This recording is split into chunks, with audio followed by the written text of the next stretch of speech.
Nah, selanjutnya tafsiran dari Theophilus dari Oakrid. Ada 2 poin sebetulnya. Yesus mengajar di sinagoga sebenarnya untuk menunjukkan keselarasan dengan hukum Taurat.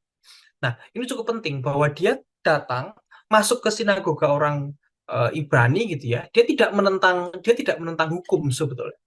Dia bukanlah lawan dari hukum Musa maupun dari tradisi Yahudi, melainkan penggenapannya. Meskipun dia akan banyak mengkritik gitu ya, banyak mengkritik kemunafikan para ahli Taurat dan juga orang Farisi, tapi dia menghormati secara institusi keagamaan Yahudi sebagai bagian dari rencana Allah. Kemudian ada mukjizat penyembuhan sebagai bukti dari kredibilitas ajarannya. Ini kemudian ditegaskan kembali ya. Teofilak dari Okrit menjelaskan bahwa Yesus menyembuhkan penyakit dan kelemahan itu menunjukkan 2 hal.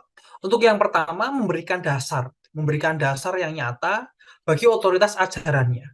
Kemudian yang kedua sebagai bukti bahwa kuasa penyembuhan Kristus itu adalah tanda keilahiannya dan penggenapan dari nubuat.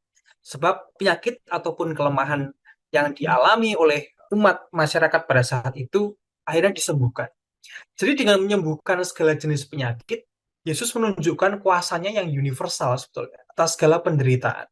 Akhirnya dari semua orang yang mengalami mukjizat ini, nama Yesus makin tersebar luas. Nah, dari Yohanes Chrysostomus ataupun Theophilus dari Okrit ini menekankan sebetulnya mukjizat sebagai tanda kerajaan Allah. Walaupun Theophilus dari Okrit berfokus pada kesinambungan sebetulnya. Kesinambungan Yesus dengan tradisi Yahudi.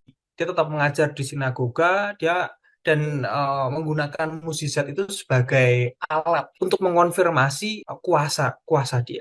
Maka dari tafsiran Yohanes Chrysostomus dan juga Theophilus dari Okrit ini masih sebagian, kita bisa mengambil kesimpulan untuk yang pertama, bahwa Yesus menghormati hukum Taurat sebetulnya dengan mengajar di sinagoga, tapi memang membawa otoritas yang baru melalui mukjizat.